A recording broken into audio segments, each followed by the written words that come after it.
for making the posters for the event. Wherever he is, he's here somewhere. Thank you. We are thrilled to have Al here volunteering his knowledge tonight. Al has an over 40-year career that has provided him with global experience in research and applied science business of wildfire and emergency risk management. He currently is consulting. Please welcome Al Beaver.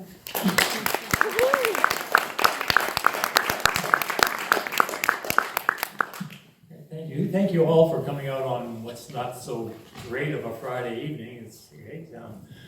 And one of the things I get off my chest in a way, I get out here right away, is that because when you say fire smart people, it kind of like, it's about cutting down the forest, and I don't want you to throw me out of town when I start saying things like that. It's not about cutting down the forest. It's about living with fire. Our forests, and particularly our urban forests, our community forests, they have such social, environmental, and even economic value. And the more we remove them, the more we cut them down, what's left becomes even more valuable to it. So it's not about cutting down the forest. It's about living with fire. And we'll talk a bit about that. So the other thing about this, the Sunshine Coast would be pretty dramatically changed if you got rid of all the forests. Who would ever come? Where would our tourism be? So anyway, so let me move along here. How's my voice when I'm not around the mic? Pretty good? Not so bad? Okay. Well, we'll kind of go back and forth, just create some So I'm going to try to, in an hour, thereabouts, hopefully I don't take more than an hour for this, condense this book into about an hour and way too many slides. So because of that, let's move along quickly. Disasters, they don't just happen. You just get up in the morning, all of a sudden there's a disaster. The reality is that you have to look upstream time-wise a long ways to see all the little management changes, compromises, all these little things that lead to a disaster. If anybody's done anything in the environmental field at all, so you'll know that whether it's fisheries or whether it's forestry, wildlife, that you look at this, you can chart the disasters, the declines in health and populations a long, long way. So you have to look back a long ways. And the same thing with things like mining disasters, floods, hurricanes, all of those things. This is a fellow Turner. There's a number of people that do this sort of work. He's one of my favorites. In 1976, so he came up with this 6-stage disaster model.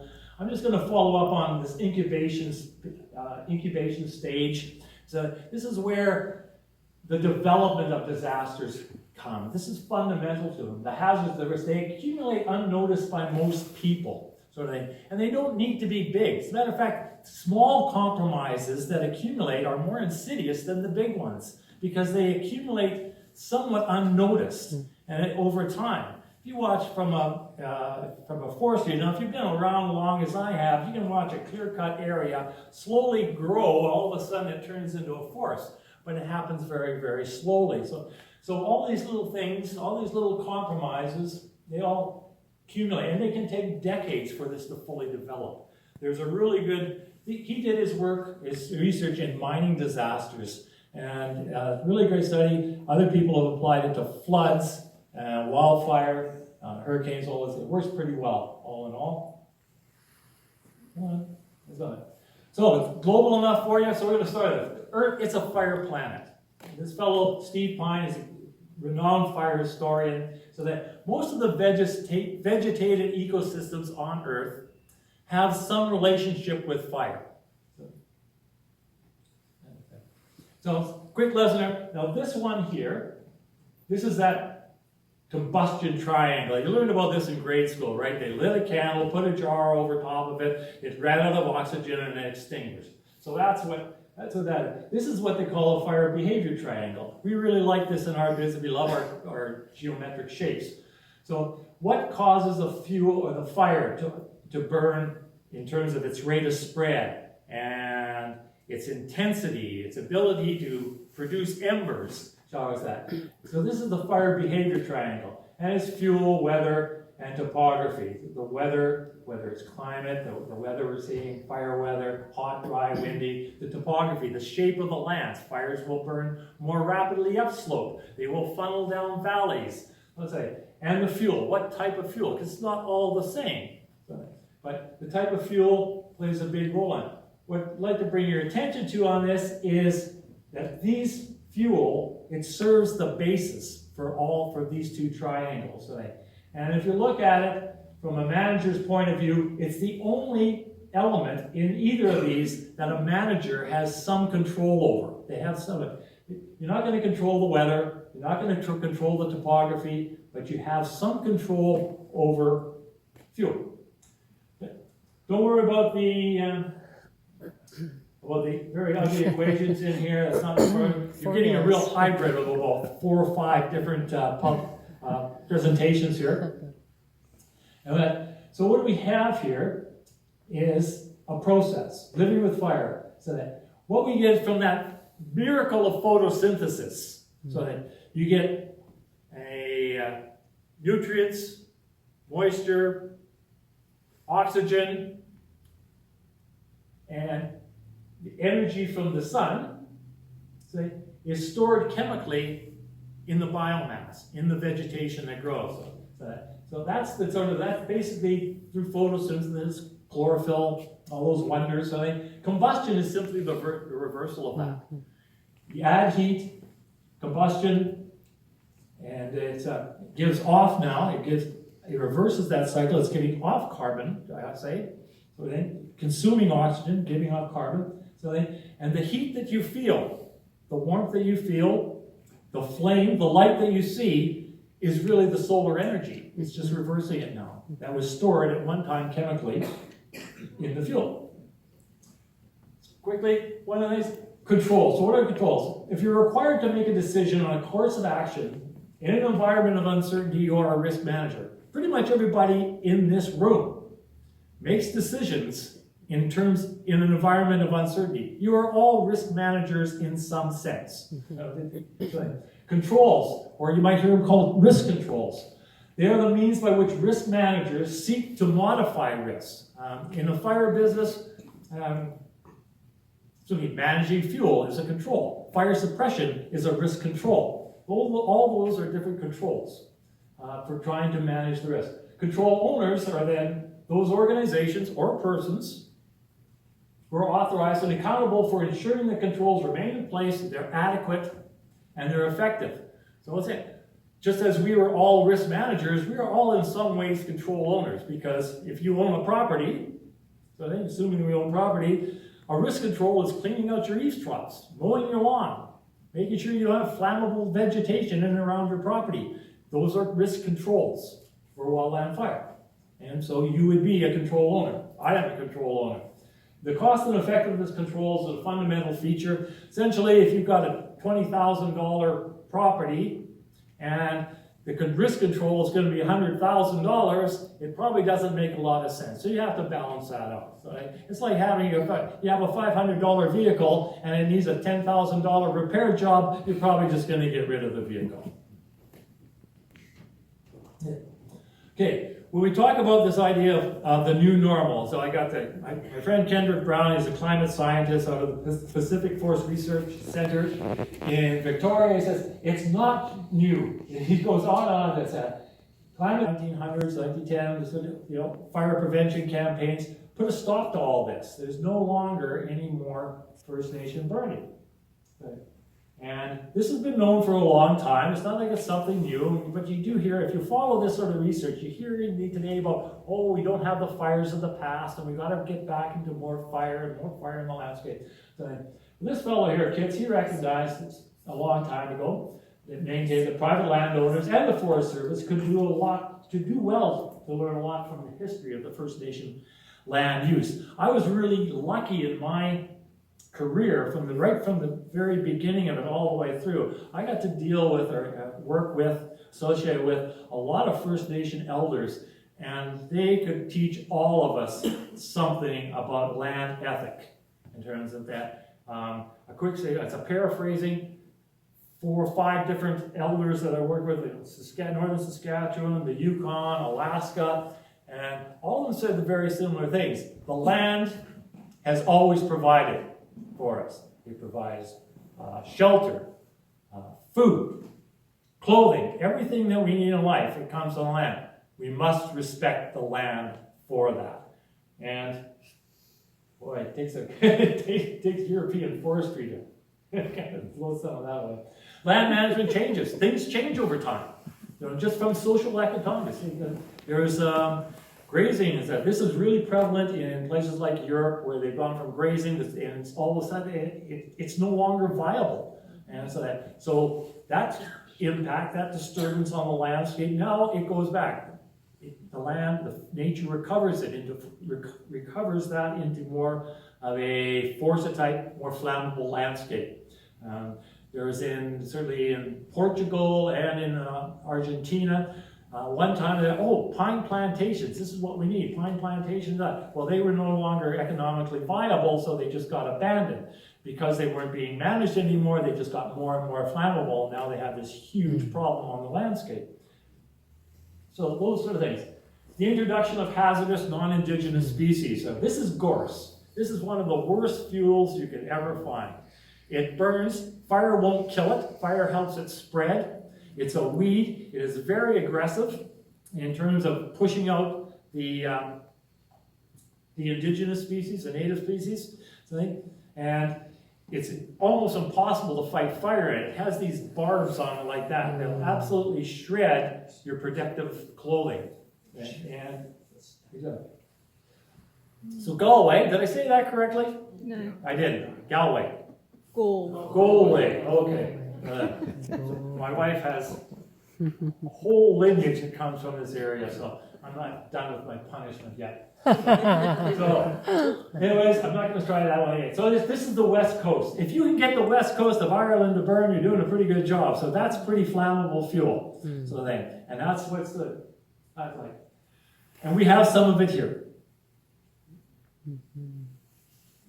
This is 1974. We have it in here. We have it. Oh, that's pretty close to home.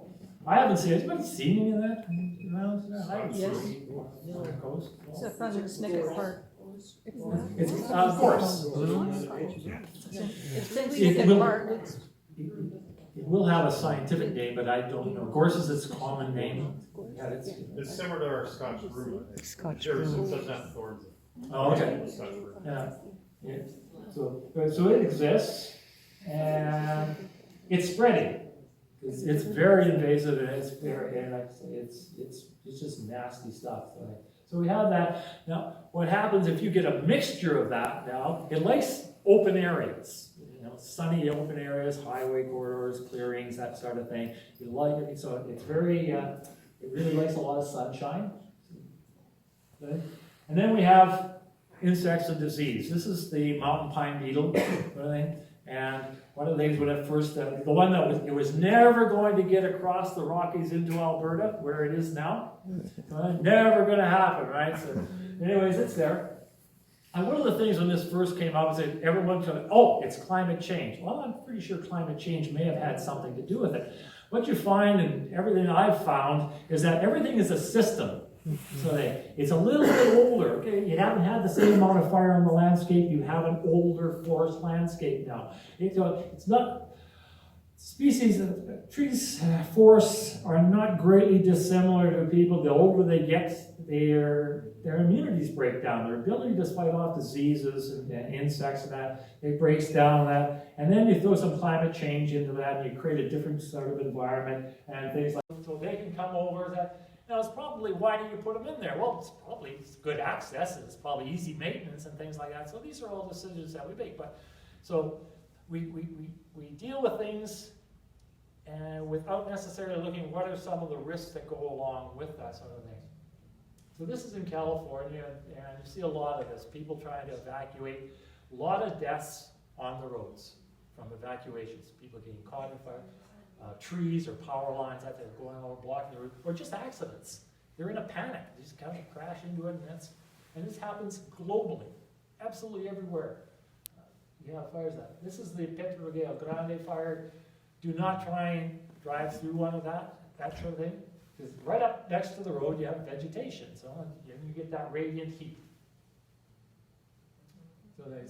And some of these roads, particularly in Europe, I mean, they were built by the Romans. They just paved over top of them now. Now I'm pretty certain that the Romans engineers, they had some great engineers, but they probably didn't have a scroll of Fire Smart in there in terms of that, written in Latin. So they say, okay, road should be this high. Us in North America, we don't have that excuse. We can't really go and say, well, the Romans did it. These are our problems, so we got to fix some of the stuff. But we need to look at those things. Now, I've done this presentation a number of times, or similar presentations, and I say, yeah, but what about Fort McMurray? 80,000 people evacuated, 2 fatalities on an accident trying to get out. So this is Fort McMurray, 80,000 people, and there's the fire. Here's a tip about fire behavior. Anytime you see black smoke, dark gray, black smoke sort of thing, get out of the way. Get your fire crews out of the way. Get your public out of the way. There is no suppressibility possibility with a fire that's blowing that sort of black smoke. What the black smoke means is that it's incomplete combustion. That's what smoke is. And this is incomplete combustion because of a lack of oxygen. Sort of thing. If it's white smoke, it's because of a high moisture content. So the only thing that's holding this fire back is it's not getting enough oxygen. Any increase, even a small increase of wind, and this thing, as blown up as this is that it blows up even more. Now this one is in spring, and you see there's grass in here, short grass. So I think it's fully cured because it hasn't greened up yet. What we have here, in the forest, this flaming combustion, and those flame heights are quite high, so very high intensity. So in that flaming combustion in forest fuels will last about 90 seconds. So they have that high intensity flaming combustion. In the grass, it'll be about 8 seconds, maybe 10 seconds. That's maybe 6 to 8 in this type of grass in there. So your exposure, if you're going driving by a grass fire, your exposure will be 8 seconds here, 90 seconds that. These flame heights will be somewhere around there. Less intensity, less duration. The other thing about Fort McMurray is that 2 lanes in, 2 lanes out. They took all 4 lanes and used them for evacuation. Fire was coming up this way. You really wanted to be on this lane. This is the one you wanted to be at. If you could be. Because even the ones, and there was interviews with the people, even the ones that were along here saying the radiant heat was extreme. It was like just pouring through the windshields of their vehicles. The other thing about this is you see this clearing, this right of way here, and this clearing here, and this clearing down here. So it snows in Fort McMurray. It's too bad for them. So they need some place for the plows to blow the snow in. So what that creates is a bigger right of way. Remember, 90 seconds high intensity right there, 8 seconds of low intensity right there, and on the duration. That's how they managed to get 80,000 people out of Fort McMurray and take them right past the flaming front. Maybe not the best idea. So really, probably more good fortune than good planning. So what have we done? We've got all this, and this is a slightly different method of looking for doing that climate change. Still got the Roman, got the medieval, and you got this little ice age that we've gone through, and so we've created this flammable landscape, and then we dry it all out, like what's been happening lately. How dry it's going to get, I don't know. And there's lots of projections on it, and the projections are saying it's going to get a lot worse. And if you've been following the climate change stuff, by what time it's 2030, 2050, and some of the latest data that's come out of surface sea temperatures is it's warming faster than what they even predicted before. So as I said, we've created that perfect storm. It's taken us decades to do it, but we've managed to do that. And so when you look at a friend of mine, he likes this one here, the lining of the planets. You take all that, you get the fuel, you get the fire, the fuel, the weather, the topography, all throw in an ignition source, the wildlander building wooden structures right in the middle of it, sort of thing. All the planets aligning on it. And we end up with one of those disasters by design. Not that we do it intentionally, but in the past, as we started building communities, that we didn't have fire supply, we didn't have some of the knowledge that we have now on hydrologies and forestry and fire and that. So we just built things because it was easy to do it. It was a good place. I like it over here. So if we can wipe the Sunshine Coast clean and start again with everything on a clean slate, it would look much different. So if we then looked at the knowledge that we have now. So let's kill a few myths.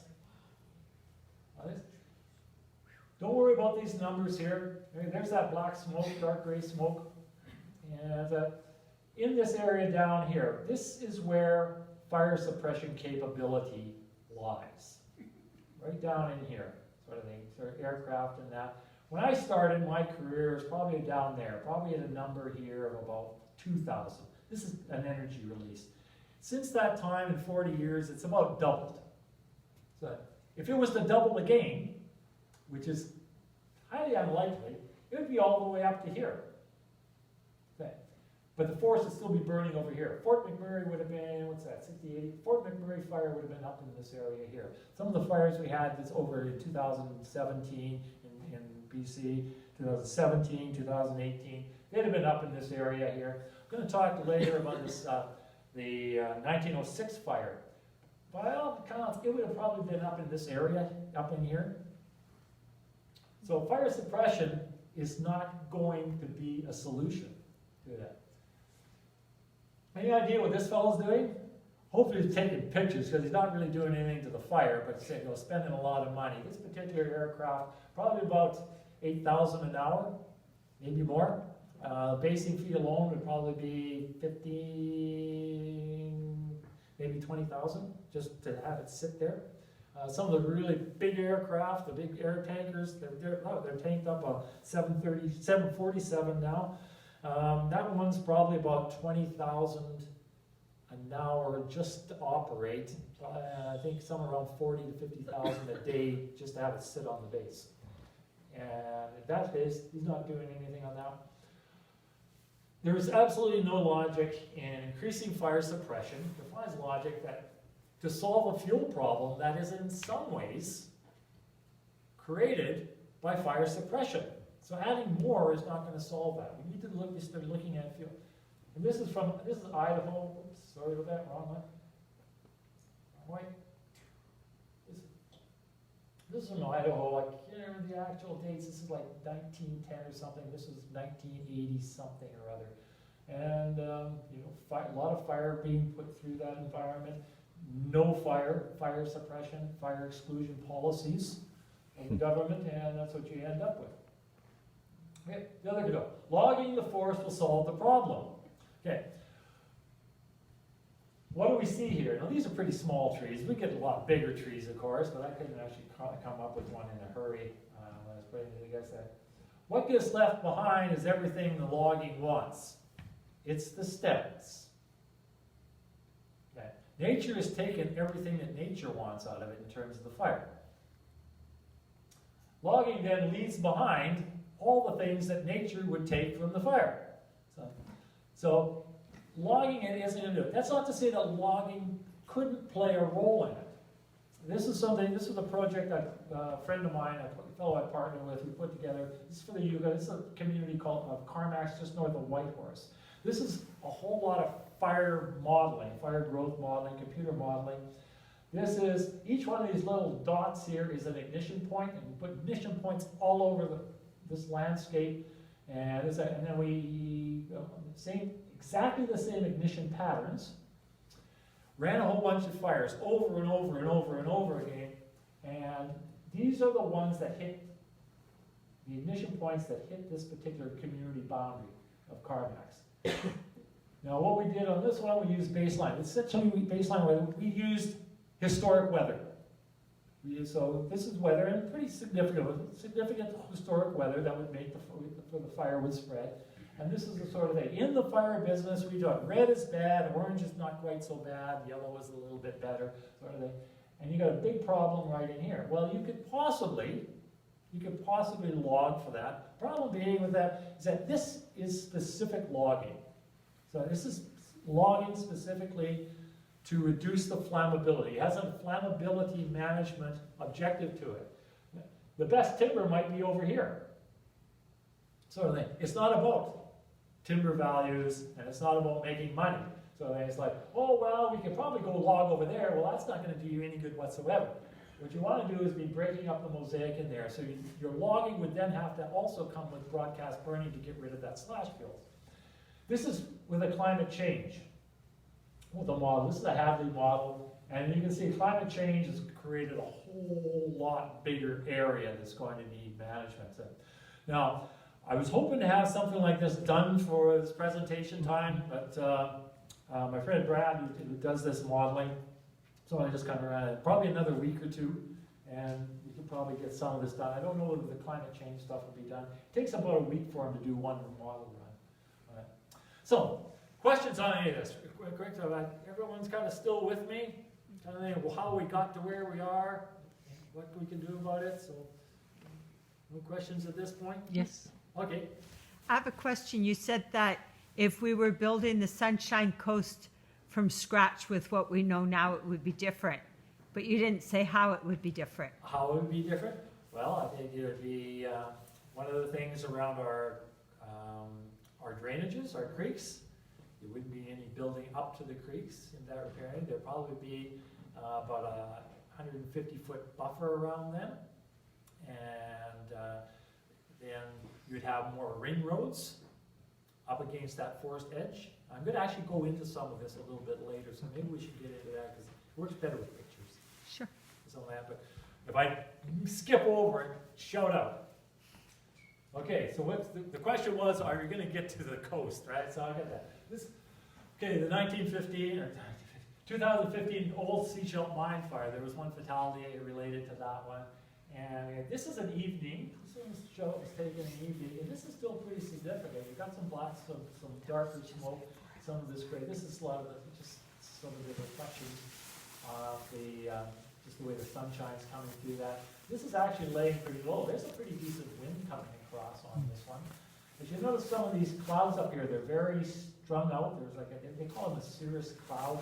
If these were more like puffy-like, those cumulus type, it means it's more an unstable atmosphere. This column would have been a lot higher, it would have been standing up more, and this fire would have been moving a lot faster than what it did. This particular fire, and I live in Gibsons, it's about 20 kilometers from where I live, and this put it dumped a lot of white ash on my decks and furniture and everything else. That's 20 kilometers away. Now this wasn't embers. They were going to start a fire, but it gives you some sort of idea of the power and the distances that you could be dealing with this white ash.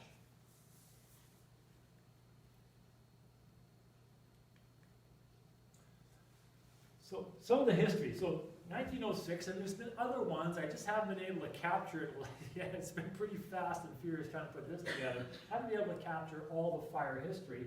But this is from 1906, just outside of Gibsons. Fire that ran over 5 kilometers in a day. And what you see in the background here, so we've got some standing snags, and then in the background is that all the canopy, all the crown's canopy is burnt. This is a crown fire.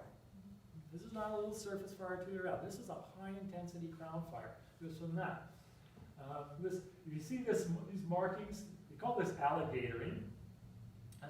So this particular log here, this was a down and dead. So it was a dead one because of the depth of the burn in it. So I think if it had been standing, you wouldn't have seen that alligatoring effect. So that's that one. So as we try to recreate things, there's a photo reproductions archives are just absolutely great for that. Some in the landing, same sort of thing. You see these snags through here. It's, likely from the fire of, as it says right there, 1906. And you see some of the regeneration that's come back already. So I don't really have a date of that, of this particular photo, but you can see the regeneration has come back pretty well. pretty grainy, but I wanted to show the same thing. This has got a date to it, 1910, and you can see the regeneration in the background. You can see all the standing snags back there from the fire.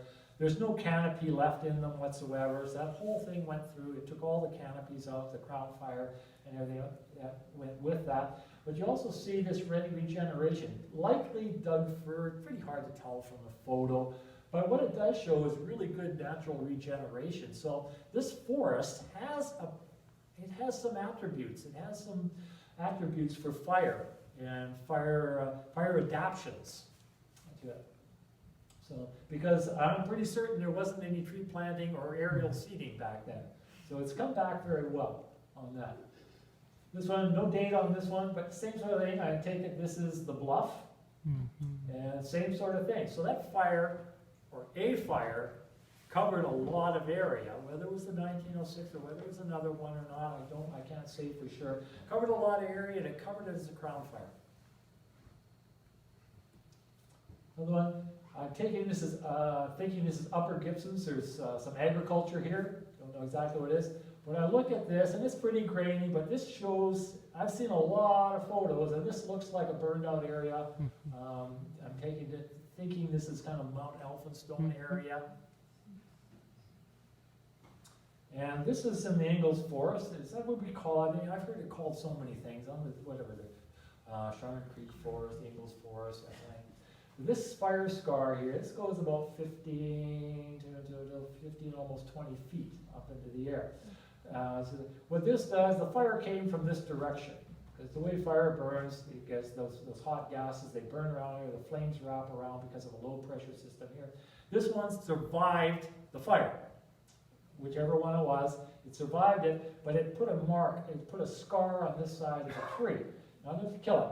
So I know where it came from. It came from this area down here, went a bit upslope, and it went from a west to an easterly type direction.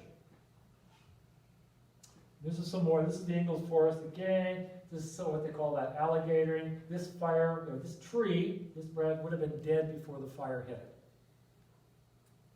This is again from I didn't cut this tree down. I found this just as I was going through. I think it was a wood. Someone said a wood carver needed some material. Went into that and cut down the tree. This is a fire scar here. You got to dig into it. Make sure you can find charcoal in there. And this is quite young, and it got through that. So this is one. You can age when it happened. This is another one here. So this is two different fires. Another one, this is my friend Kendrick, the climate scientist. This is from Bowen Island. He's done, this is a core sample. And I'm trying to get it, see if, if Kendrick could come and do that on the Sunshine Coast. Well, Bowen Island isn't all that far. If he could do that, that would be great, but it's $15,000 a core. And with it, that's with the whole thing, the coring and the analysis. And what they look for is carbon. So of old forest fires, what happens? They look at this from pond studies, it's settlement. It can be a lake that has a lot of mixing to it, because otherwise everything's up. So everything falls on the surface, sinks to the bottom, and you end up with layers. And you can date those layers, you can carbon date them, or you can count them back. And they look for things like carbon, and also pollen samplings, because they can say, okay, that's spruce, and that's Douglas fir, and that's what. So what happened before the fire and after the fire? We'll see if we can come up with 15,000 for Kendrick. He'd love to come here and do that. But this is another trend line.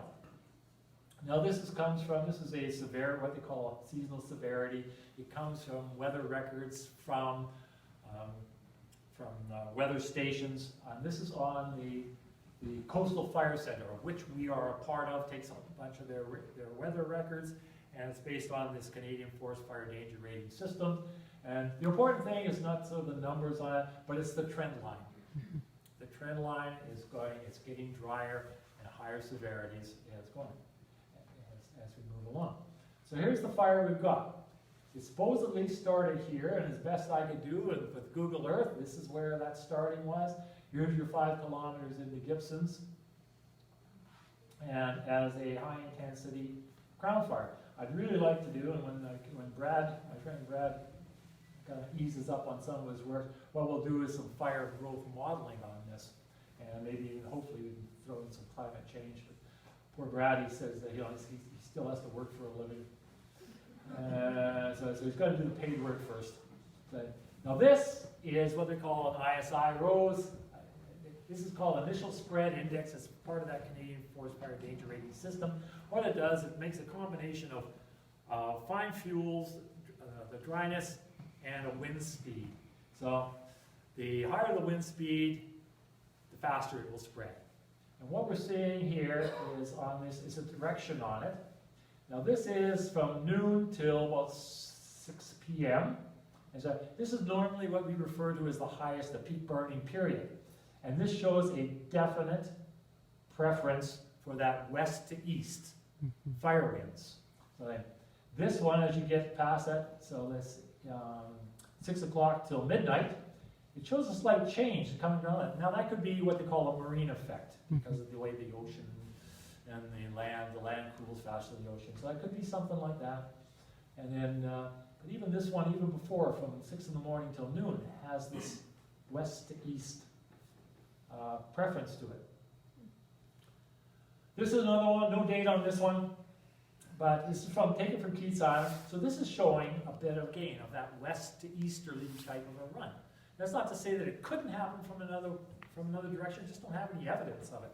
Because maybe there just wasn't a fire, that there's actually a prevailing fire spread wind from another direction. So, how do we ignite buildings? How do they get ignited? Well, one is the radiant heat. Now the radiant heat is that it's the heat that you feel from a campfire. So if it's really an intense campfire, you have to stand further back so you don't get burned. And of course then there's direct flame contact. Basically that's pretty self-explanatory. You get touched by the flames, you're going to be in trouble. So, and then there's these embers, these flying ember brands that fall on it. So if you've ever been standing at a campfire and you're somewhat downwind of it, everything's fine, right? So you can come up, whatever, you adjust your distances from that, and you can say, okay, I'm comfortable. Bigger the fire, the further back you stand. And then there's always that idiot that wants to throw another log on the fire, right? And they toss on it, and all these embers come spraying out. And now you've got to get out of their way. It's that ember exposure. So it's the same principles of this, only it's happening with a forest fire. And this is some recent research about mapping. So Jen Beverly, she's a professor at the University of Alberta. And so this is from her assignment from Slave Lake. Now, what's happening here, if I go back, okay, we'll keep a look at that radiant heat, flames by flame contact and embers. So what you've got here is these zones. So here's your radiant heat. So here's your heat zones from 1 meter to up to 30 meters. So she's mapping this zone through here, and this is being published by FireSmart Canada. So it's kind of the standing research at this point. And then you get this zone here. So this is this ember exposure. Well, that's from up to 100 meters. And then there's this other one from 100 to 500 meters. I've got a bit of a problem with it because some of this, I believe, was house-to-house ignitions. Further up here. This is where, and this is not an issue of embers, this is an issue of how your houses are situated to each other, how they're constructed, the materials, what you like to store between the houses, between you and your neighbor. But we're kind of stuck with this at the moment. So this is like up to, as you see, 500 meters. That's a long ways. So let's take a look at it. Here's Fort McMurray, and there's a lot of house-to-house ignition in Fort McMurray. We know what happens. It's hard to get a really good handle on it because nobody's really standing in that environment to take pictures because they don't, it's not a nice environment to be in. But there were some firefighters that were trying to stop that house-to-house ignitions, and how bad it was trying to do that. They had to back up. Okay, that house is a goner, that one's a goner. Okay, we'll back up one and try to stop it there. And it's very difficult to do on it. So we know that happens. And it's because of the density, how close one of them is to the other in that urban interface zone. Here we have, there's Abs there, and Dudley Sargent there, and here's that prevailing wind, that sort of westerly that comes in here. We get something in here, so this is set up for house-to-house ignitions. I've driven up there. I said, oh, if you're not from Gibson's, you're from some other, if you're from Sechelt, I'm sorry, I'm kind of leaving you out because I haven't had time to get to Sechelt and sort things out on that. But we are set up on this one. And I'll get to this later. So here's how I actually, where do I live? I live right about there. I'm not in a flame contact zone. I'm not in a radiant heat zone, but I am in an ember zone. And it's not perfect, but we're working at it in terms of getting the right controls in place. So what we look at in terms of back to Gibson's here, is that right? So in this area here, we're going to have all three. We're going to have potential for flame contact, radiant heat, and embers into that area. Same thing here, embers, the whole works. You get the big three through there, big three through there. And I'm not quite so sure here because what we don't have buildings in here, and we have this road here, which is pretty decent still. So it's creating a pretty decent setback for the radiant heat and the flame contact. Another thing about the way fires burn, it's going to have to burn down slope. So that's going to slow it up a bit. So maybe a bit of a break. That's why I have a checker there, because it's still something I'd like to do a little more. And approximately, by my calculations, this would be the ember zone. All through this. This is ember exposure through here. Embers only. Again, where am I? I'm sitting somewhere. Oh, I'm sitting right over there in the ember zone. But one of the things with this, and if I go to this one, I think I have another slide that'll deal with this one a little better. One of the things, though, is that this subdivision in here, I believe, was late 1980s, early 1990s or something like that. Before that, this was forest here. So putting this in really reduced the risk to here. Because if you had forest up to here, with the way this is set up for house-to-house ignitions, much higher risk. And so what we got, so in terms of mapping the wildland-urban interface, kind of all in here. I've been a little conservative with how far I've gone out on this one, but all around here, we have what they call, this is referred to as interface, because it's on basically the interface with the forest. This is intermix, because it's right into it. You're sitting right within the forest itself. Let me go back and see. Okay, let me go back here a bit. Okay, I thought I had that more in the. Let's go back to here. But so what we have here. Okay, so we've got the building of this neighborhood in here, and slightly more space between the buildings and that, so not so much prone to the same sort of house-to-house ignitions. Coming from this direction, good possibility it doesn't get past here. Possibly not here, because we don't really have the same thing. I mean, I got my place, my neighbor's place, we got pretty good setback distances there. It's not quite 10 meters between there. The problem is that William likes to store his boat in there, but it's not there in the fire season, which is really good. But what you store in between your buildings makes a big difference. Because how I mentioned that the forest will have about 90 seconds of high flaming front, high intensity sort of thing. A burning building has over half an hour of that residency next to the building next to it. So it's about keeping those distances. And I'm not saying that I'm not saying, because density, it's almost like a dirty word here, these days, I keep hearing about it all the time. So it's not about, it's managing your density, putting it in the right places. So don't put your high density in the wildland-urban interface. Here we have this ember zone. Do not put your high density in there. So, because by managing this, you now have reduced the risk to there. Put your density into that area. Fit it there. So these are management controls. Now, some of the problems we have is that we've got legacies. We've got new developments coming on, but we also have this legacy problem that we have to deal with. Once your foundation is poured and you put a building onto it, it's hard to pull it back. So it's always nice if you can do that to start with. So here we go. So here's your, I'm not sure where you sit in that whole thing, but here's your wildland urban interface zone. I haven't really done it from here, but because I've been concentrating on that west to east fire run. That would be your higher likelihood from what I've been able to research. The idea of ring roads. Let's get back to that one. The other thing I would do is that, okay, back to this same area, I would put ring roads right up against the forest's edge. Because what that does,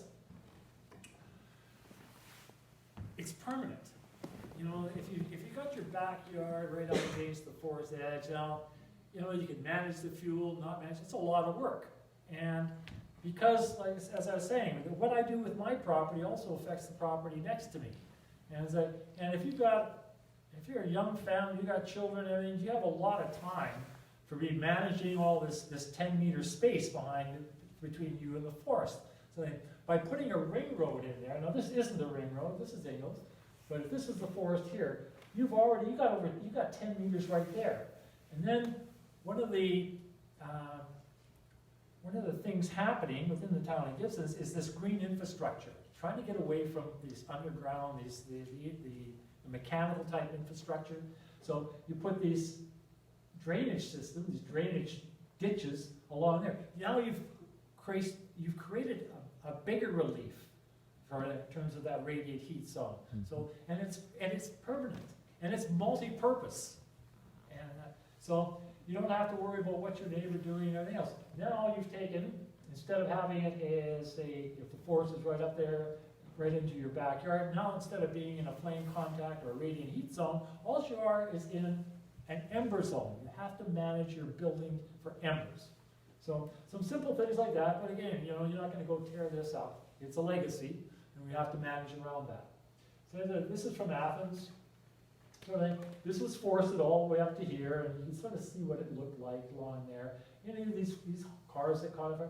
But back here, they've got good separation on that, and the building materials, a bit of scorch marks there.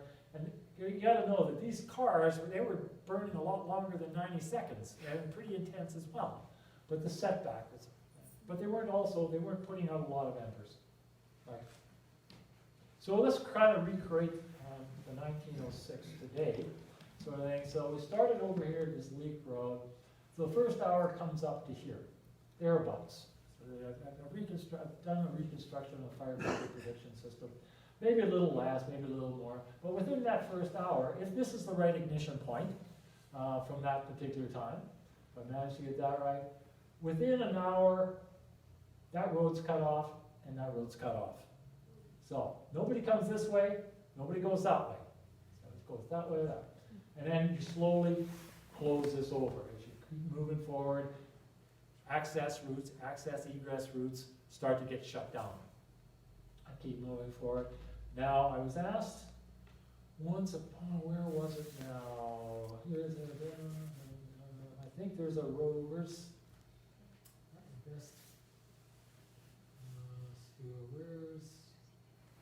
Veteran?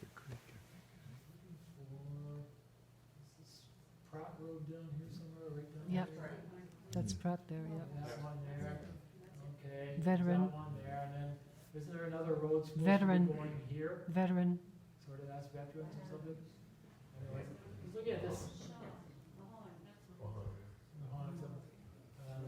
So anyways, there's a subdivision going in here, and what they talk about, okay, no, there's gonna be 2 access and egress routes onto it. But to the best of my knowledge, they're both going that way. So they're both gonna be cut off as soon as that fire goes over.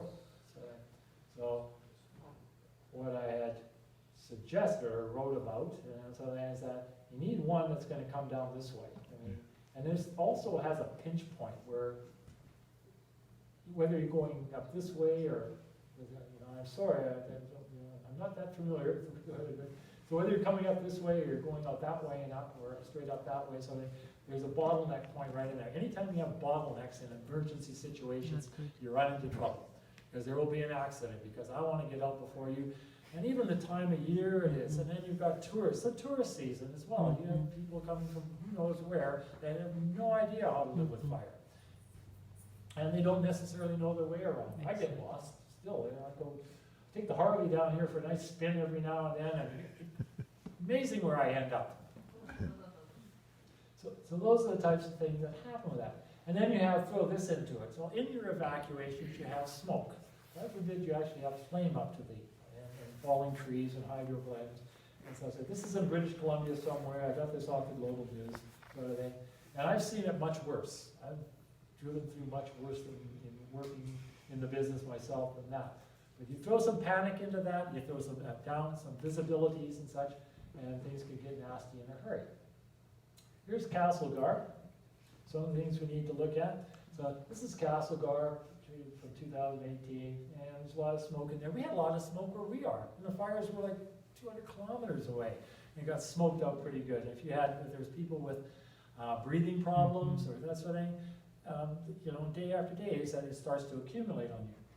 So, and you look at that. So one of the things with smoke, and the problems with smoke is about the particulate matter and the carbon monoxide, and there's a whole bunch of other these nasty things in there. But it is that it's the young, because the very young, because their lungs haven't fully developed, so it affects the very young, people with respiratory problems, and the elderly. Now, we have, I know, Gibson's, if you look through the census data, we have a somewhat older demographic. So there's a few of us around there. And I believe right in there, that's Christensen Village right in there, we have an age center right through there. Even if the fire doesn't get there, the smoke will. Now, if you're going to evacuate them, where are you going to evacuate those people to? Okay? Because that's another risk. Evacuation may be a risk control, but it creates another risk. Where are you going to go to? How are you going to do it?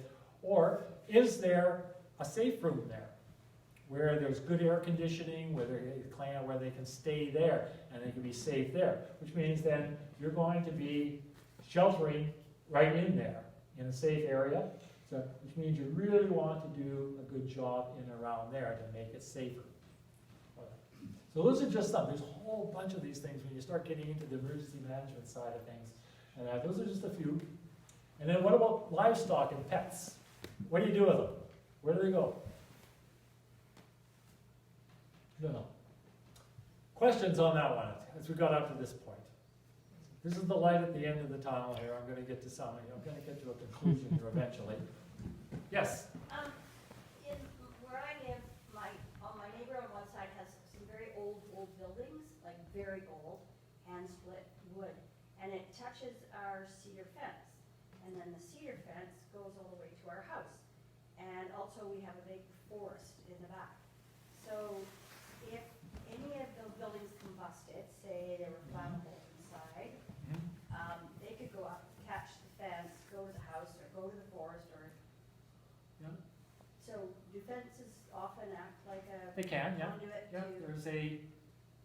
there's actually, I had a page, a couple pages. I put internet links. There's one, I had it, I was going to print it off. Of course, my printer didn't work. Then I realized, well, why would I do that? Because who's going to type all that in? But I do have these, great many of them. There's one by Jack Cohen, and he speaks to that very principle about what's he called? The chain reactions of things and how that will move along. And I guess probably what I should do is, if we can make arrangements, I don't know, you can find my email, I can email you the page. That way you just have to, what is that? It's control click and you take you right to the site. So I've been collecting these things because you want to be very careful when you do internet research, because you can get some that are just opinion columns. And then it's an opinion, and then you look at it, it's okay, they're referencing someone. So then you got to dig into who they're referencing, because they could be referencing just another opinion. So you got to dig into it so you don't go streaming down basically an echo chamber where you're just looking for things that, I like that, let's go with that one, that's a good one. So I collect these things because people send them to me, and I've looked and I've vetted them out myself, say, okay, this is reasonable, this one's good research, this one's opinion, this is research, this is research. So I have those put together. So perhaps that's the best way to go. I can put those out, you can get them out to you, and you can just flick through them. Because they've been vetted, some of them sent to me by friends who have vetted through them, and I'm like, this is legitimate, that's not. I didn't really answer your question, but yes, it does. There is a chain of events. There is a that change. happen, yes. I mentioned it to my neighbor recently, just out of, and he pretty much laughed at me and said, well, the fire station's 2 blocks away, so. Yeah. Well, that's good if it starts there. Pardon me? Yes, if it starts right there, it's 2 blocks away. Well, when you have a wildland fire come in from 2 kilometers away, so that fire department's not gonna be doing that much for that. Because it's not, see, what happens, what we really need to look at is you get those really extreme conditions. It's not the fire that happens in your backyard necessarily, it can. It's the one that, it's a kilometer away, 2 kilometers away. Because if it's 2 kilometers long, it depends, because they go in those, you saw those elliptical shapes. So if it's 2 kilometers long, it's 5, 3 to 1, it's over half a kilometer wide as a front when it hits. Possibly even more than that, because the winds shift and that sort of thing. So it could be as much as a kilometer wide. And then your fire department's going to be pretty busy. Then there's the smoke and the embers and everything else that goes into it. So depending on how close they are, but outbuildings are a real problem. Garden sheds. We say if you're up against the, well actually, I got slides on that coming up here. Let's do it this way. Okay, the light, there is a light. And this is this integrated fire and emergency risk management planning. So this is it. So I did this in Australia. It was called IFMP, Integrated Fire Management Planning. And I threw, get the right buttons. You figure I'd have that figured out. By this time in the presentation, I have that sorted. So I threw in this emergency risk because if we can get together, and this is about integrated. When they say integrated, it's the big one. It's about public officials, it's about public, it's about stakeholders, about everybody getting into it and creating an integrated plan. If you can do fire, if you can have a fire plan that can handle a significant wildland fire, you can deal with any emergency because it will take every single one of your emergency management, your volunteer organizations, your fire departments, hydro, highways, police, everybody will be involved in it. So moving along. So look at this one. I've had this one for a long, long time. So what does it entail? So this is, I use this as, well actually I plagiarized it from Gaylord. We do that in our business. It's called standardization through plagiarism. And so we have our planning and actions. And here's all these things that need to come together, all these interactions. I put this as a chain of events to really capitalize it's only as strong as the weakest link. But what I didn't capture in this, I haven't figured out a way still to this very day, I've been presenting this for a long time, and it's how the interactions, because if you do a really good job of this, and this, you can do a better job of this, and if you do a better job of that and that, you can do a better job of this. So there's a symbiotic, there's a relationship to this. One will help the other ones. And that's why we need this whole concept of integrated fire management planning. The other thing on this is that, so you'll notice, these ones are in blue, these ones are in red. That wasn't a mistake. So these are the only 2 actions, the only 2 activities that happen after the fire starts. You need a fire ignition for those things to kick in. All these other ones are preemptive. They're proactive. They can be done long. They can be done in February. On a night like this. Well, what we have. So we have all that. Unfortunately, up to now, we're starting to learn better and more, but it's still, you still get it. It's like, response has been seen as a silver bullet. There is no silver bullet to this solution. But it has been in the past. And we need to change that. We need to change our way of thinking on that. I used to get asked on this, here's what we said, okay, Al, well, what's the most important one?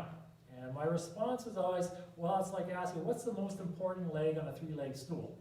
It's the one that's missing. That's that chain of events. And unfortunately, I've been actually losing that debate. So they come up and say, well, no, it's this. If you don't build where you shouldn't be building, then you don't have a problem. If it's properly constructed, because these will all they will stay effective long after suppression has failed, or the fire is just beyond, it's not even really a failure, it's just beyond the capabilities of modern fire suppression. So there's that to it. Then I just, like I said, I just keep arguing. Researchers and practitioners will argue about pretty much anything. So this is coming right from the manual. So you've got your building, you got your 10-meter space around that. So you got your clearing, and then you got this 20-meter where you manage the fuel. So you reduce the light. It's not about cutting down the trees. It's about managing largely the surface fuels. I'll touch on that a little bit later. And then as you extend further out. So it's part of that living with fire. And fire smarting your property.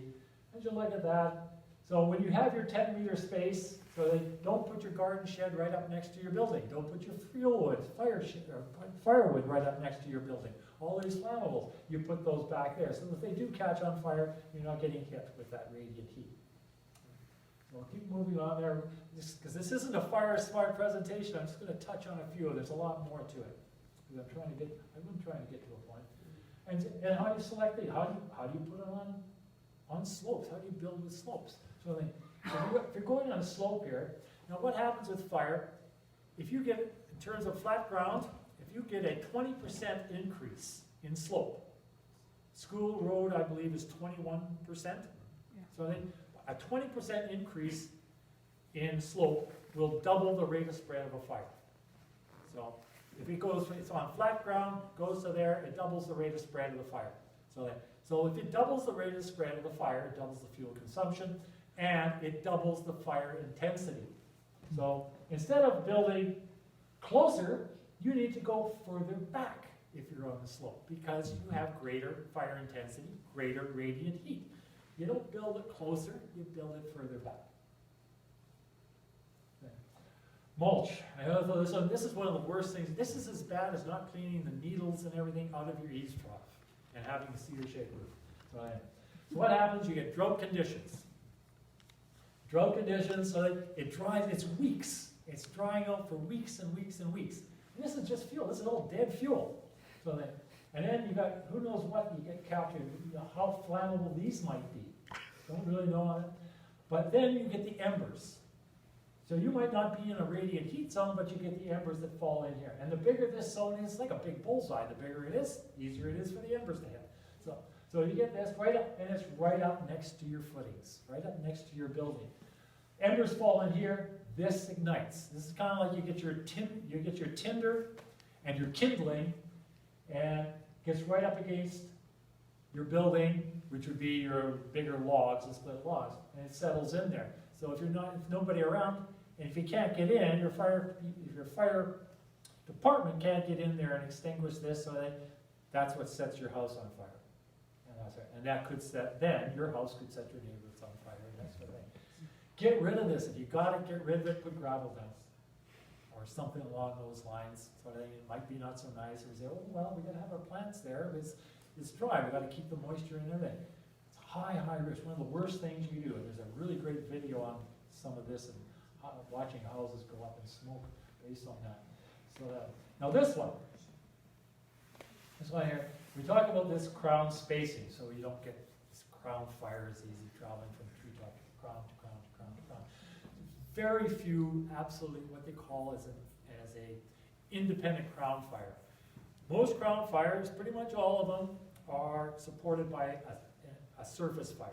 And it pushes it up into the crowns, and then it kind of they move along together.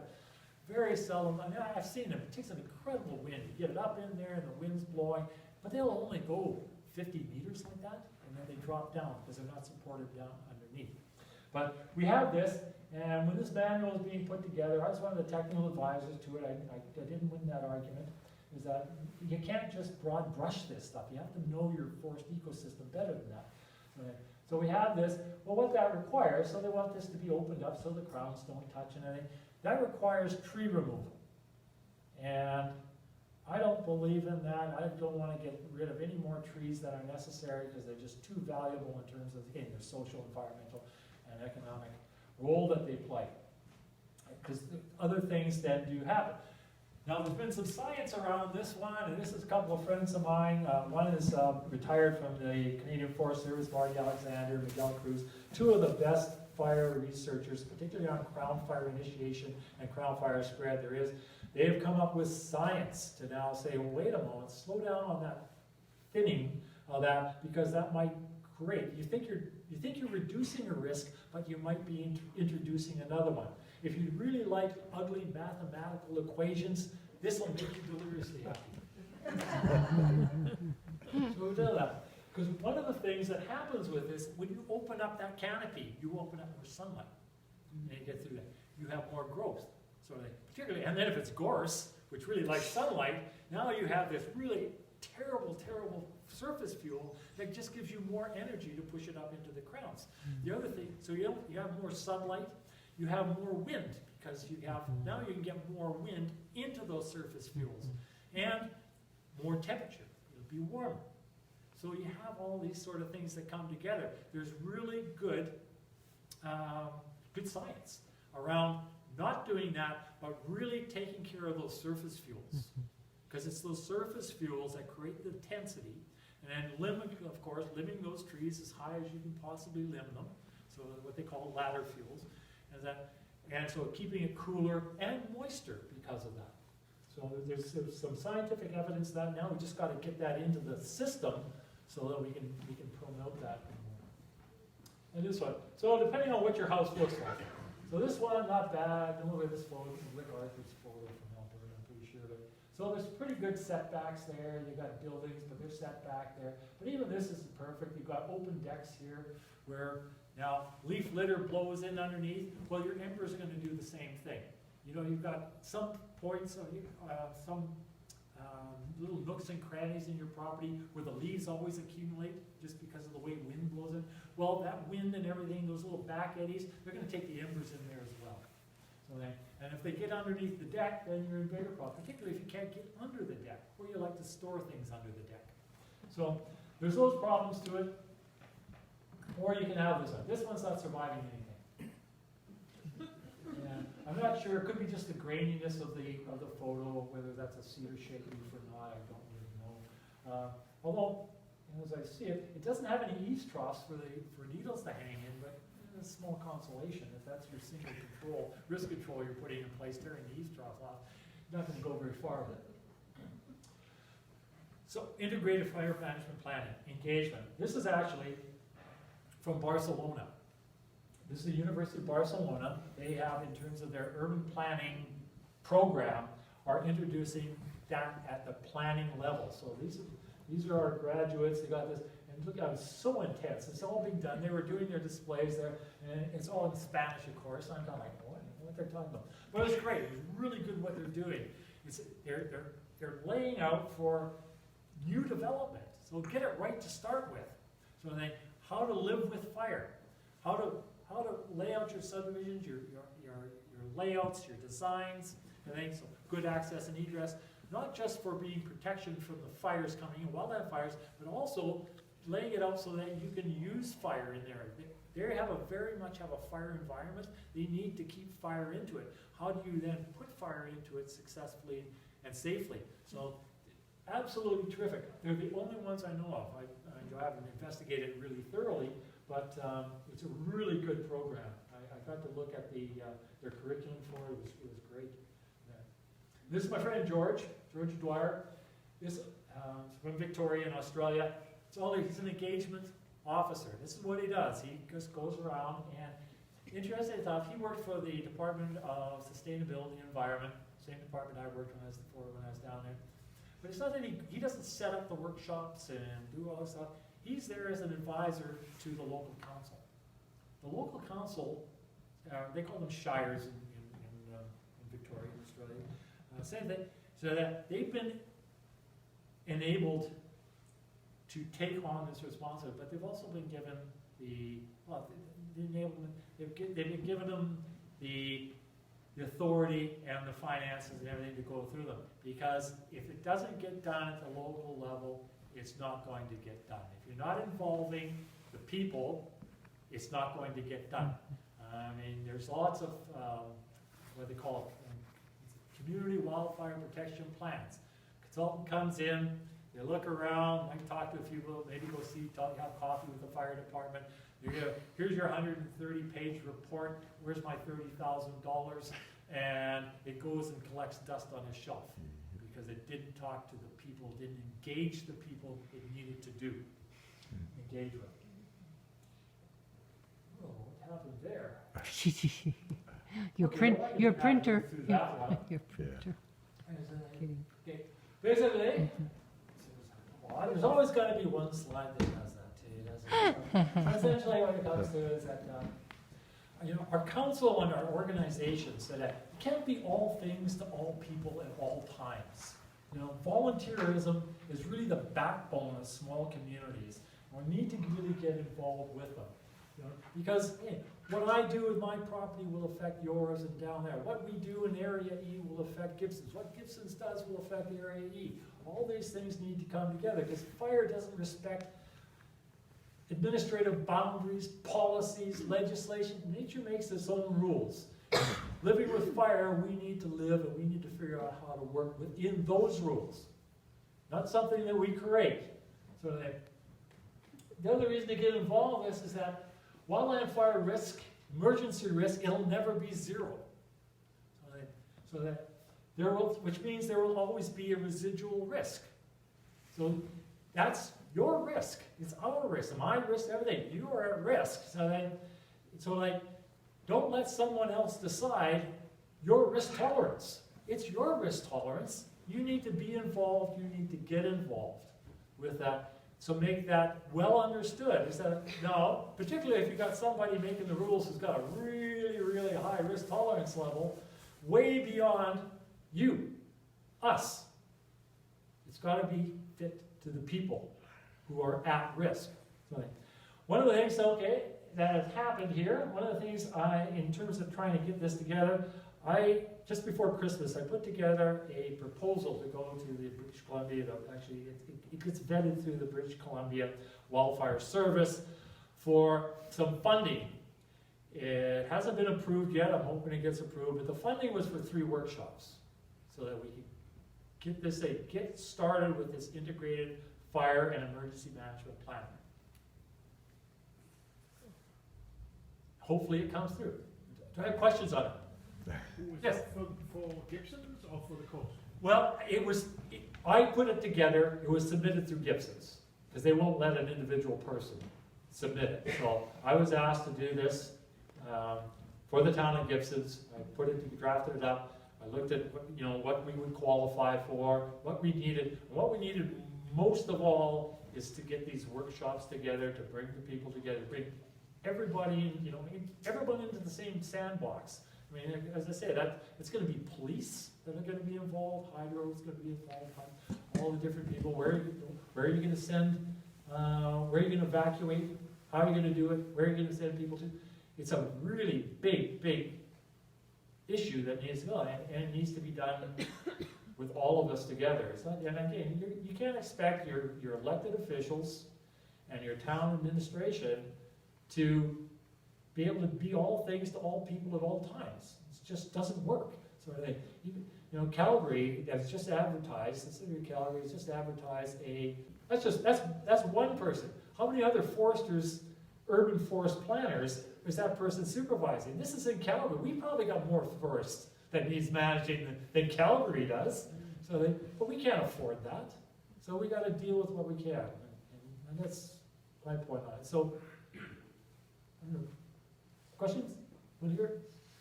What kind of separation do you want to see between houses? If you're in a wildland fire zone, so that basically setback 5 meters and 5 meters. So you're getting 10 meters setback between the two of them. The overhangs, there are no rules. No, not really on that. There's still some gray areas in the research for sure. For OCPs and such, do you recommend that they make it that way? Well, that would have to go through there's a whole different section that does structural codes and building codes. So that comes through, yeah, I mean, if we all got together and the wildland fire people and the structural building codes legislation people would get together and that could get sorted out. But they're the ones that make those rules on it. That would mean also no trees in between that five Yeah, years. yeah, because then you just defeat the whole thing. Same thing, you put a wood pile in between there, you put that, now you've got, or fill it with mulch. Fill the whole thing with mulch and then put your wood pile in there. See, things like, see what happens to you then, so, but yeah, we have to look at, so that's, if you look at what's it called, the O'Shea Ocean Mount neighborhood through there. Some pretty decent, some bigger lots, better spacing, but still some of them, they could have used some smaller houses. The lot sizes are fine, but they could have used some smaller houses in there. They could have used a smaller house. So by having smaller houses in there, you're gonna have a better separation between them. So you're not going to get, even that ember zone, so you're not going to get an ember falling in, lighting up a house, okay, it's not gonna now spread to the other one. It's gonna be isolated to that one place that did not do the proper ember control, risk controls to it. Thereabouts. Whoa, we got all kinds of them out here. I'll get to you right away. Sorry, okay, go ahead, which one? Speak the loudest.